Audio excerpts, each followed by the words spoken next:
As they're moving off stage, I'd like to thank the Colegio Británico and the students for such a wonderful performance. Thanks again.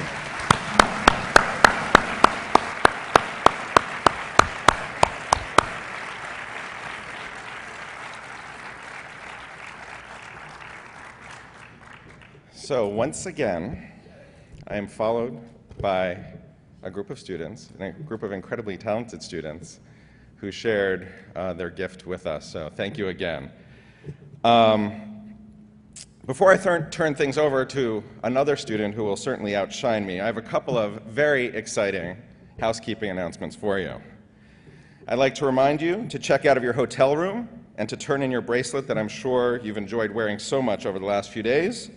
Don't forget to turn your key in before boarding your airport shuttle. In fact, they won't let you on the shuttle if you still have your bracelet on. Checkout is conveniently located downstairs if you haven't already checked out. And if you left your baggage outside your hotel room this morning for pickup, please claim your bags. A lot of things to remember. Bracelet off, key to the desk, checkout, bags in front, okay? Please don't be late for your shuttle, because guess what? There's a plane that will leave without you, so the shuttle must leave on time. So be prompt. Tropical incentives will be unable to wait for individuals who are late. And at the conclusion of today's session, please return your translation headset if you needed one for today or a previous day and it landed in your briefcase or bag by accident. And for those of you who we notified prior to the conference of winning the Tulum activity, your bus will depart outside the expo hall promptly at 1 p.m. And that bus won't wait either. We apologize. The IB store, and I have a few more. The IB store is pleased to announce the winners of the prize drawing. Many of you have picked up your prizes, but Michelle P., if you're in the room, are you in the room? Beth Groneman, Mary J. Haney, all of you are winners, not just of those prizes, but winners in other ways, I'm sure. But please grab your prizes from Kate Tavener just outside the exhibit hall. She has them and is waiting to give them to you. If you happen to have visited the Wenger booth in the exhibit hall and you accidentally picked up a stack of lead cards from that table, please return those to the info desk downstairs just as you came in on the right.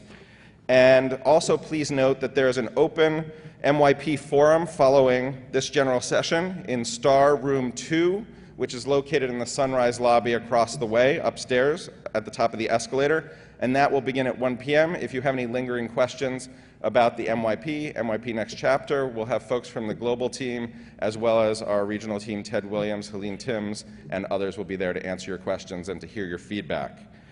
Please remember, last thing. Finally, we had a professional photographer documenting events throughout the conference, and pictures will be posted to the web within the next couple of days, by the middle of next week, the latest.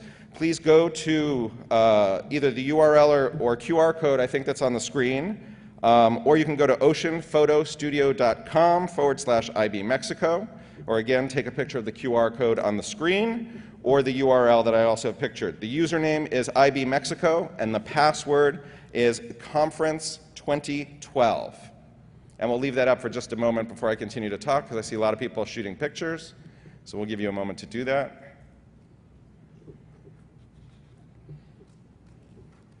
While you're doing that, I'll also remind you, as we do every year, next week we'll also be sending you an email with a survey to get your feedback on this year's conference. And we really do take that feedback to heart, and it really informs what we do the following year. So please do take the time to fill out that survey. We'd love to hear your feedback.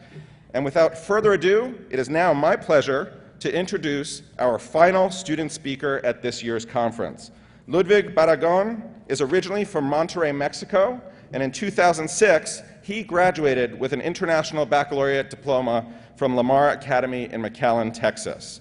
Ludwig was the first student at Lamar Academy to complete the extended essay in a language other than English. In this case, you probably guessed it was Spanish. He graduated in 2010 with high honors from the University of Texas at Austin, with a degree in Latin American Studies and a specialization in business. He credits his success in college to the support and wisdom of his IB teachers and the depth and breadth of the IB program. He's currently studying a master's degree in organizational leadership and ethics at St. Edward's University in Austin, and also works in his spare time for the Mexican Ministry of Foreign Affairs in the Consulate General of Mexico in Austin. Please join me in welcoming Ludwig to the stage.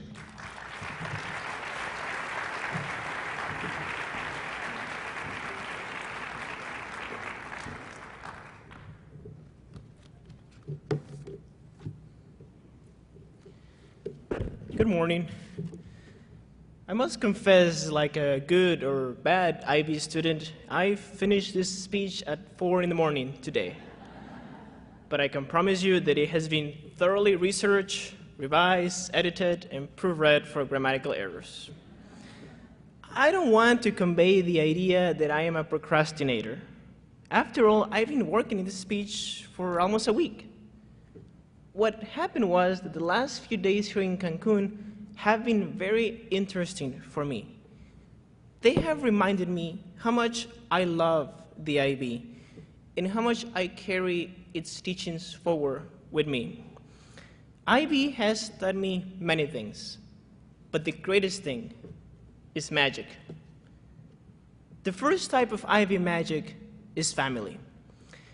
You know how many people love to say that this company or that company is like a family, and in the end, it turns out not to be true? Well, my first day in the IB, this young teacher said, well, this is going to be like a family.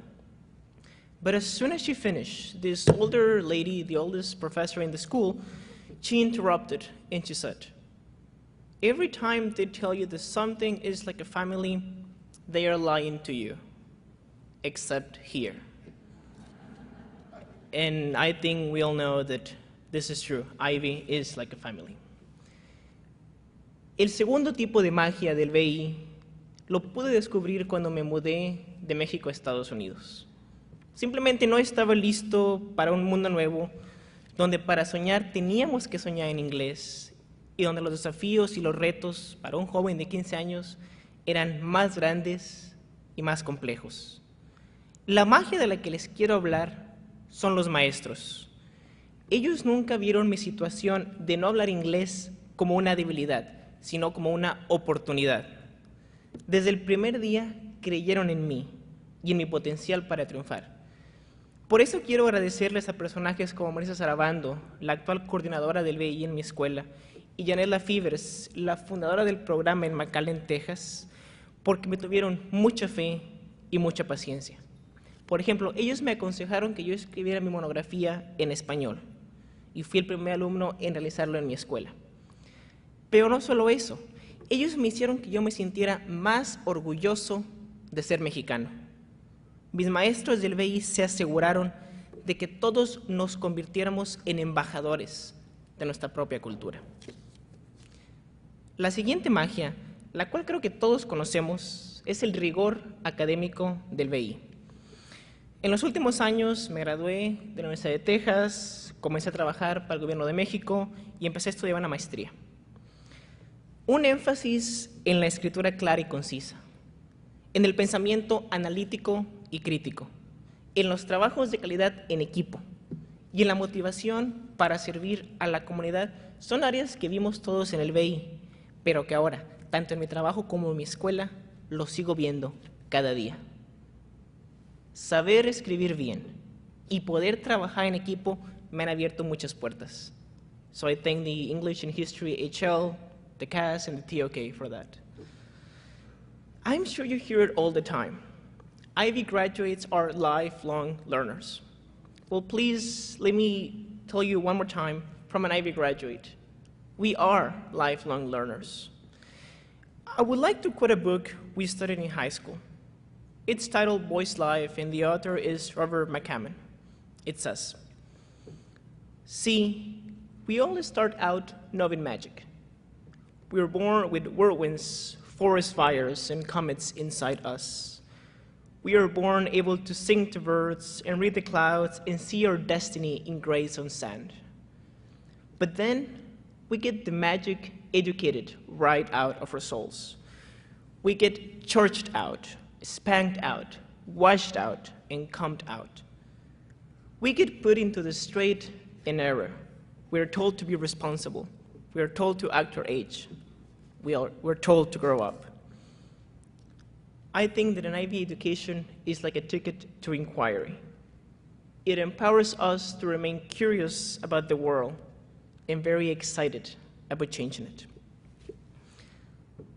The last and perhaps most important type of IB magic is its support network. The ballroom downstairs filled with exhibitors and vendors, all of whom cater to the IB. Regional organizations like the Texas IB Schools and its executive director, Karen Phillips, who helped make my participation here possible. And the healthy alumni network through which we can easily reach out to the IB community around the world are just a few examples of the living magic of the International Baccalaureate. Esta semana tuve la oportunidad de visitar el Parque Ecológico Xcaret, cerca de Cancún, y compré una camiseta.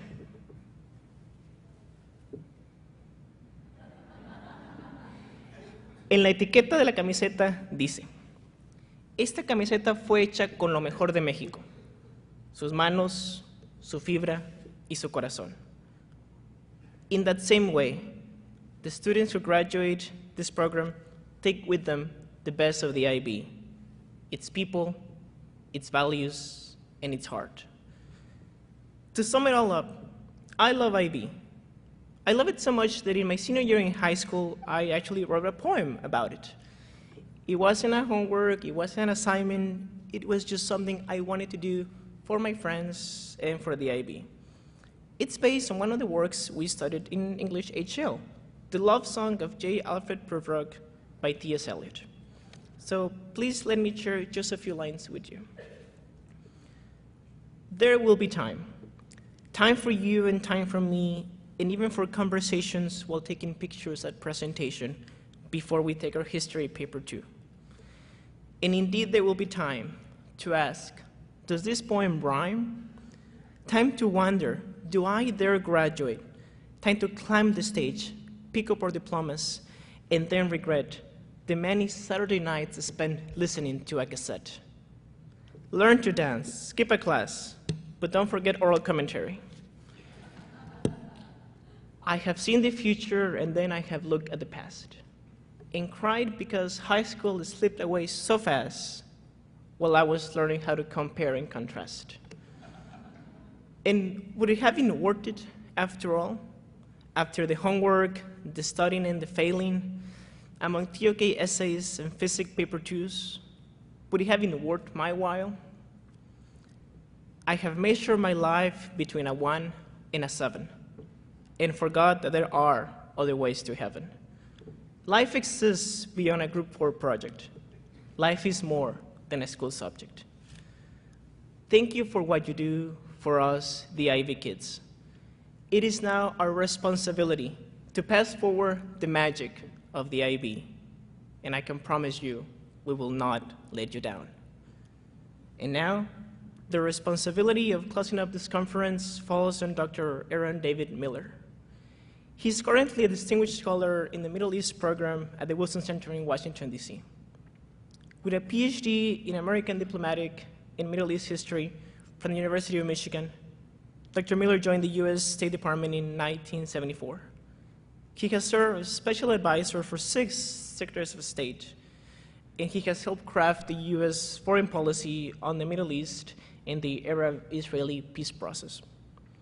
He has also served as Deputy Special Middle East Coordinator for Arab-Israeli negotiation, a senior member for the State Department of Policy Planning staff. He has also worked in the Bureau of Intelligence and Research and in the Office of the State Department Historian, where he edited the documentary series, The Foreign Relations of the United States. He has received the State Department's Distinguished, Superiors, and Meritorious Honor Awards. In 1982 and 1983, he was a fellow in the Council of Foreign Relations and a resident scholar at the Georgetown Center for Strategic and International Studies. In 1994, he served a temporary tour in the American Embassy in Amman, Jordan. He's a well-published author. His latest books include The Arab States and the Palestine Question, The PLO, Politics of Survival, Search for Security, Saudi Arabian Oil and American Foreign Policy. His latest book, The Too Much Promised Land, America's Elusive Search for Arab-Israeli Peace, which was published in 2008, in his new book, which is coming up, and it's titled, Can America Have Another Great President? So with that, please join me in welcoming Dr. Miller. Thank you.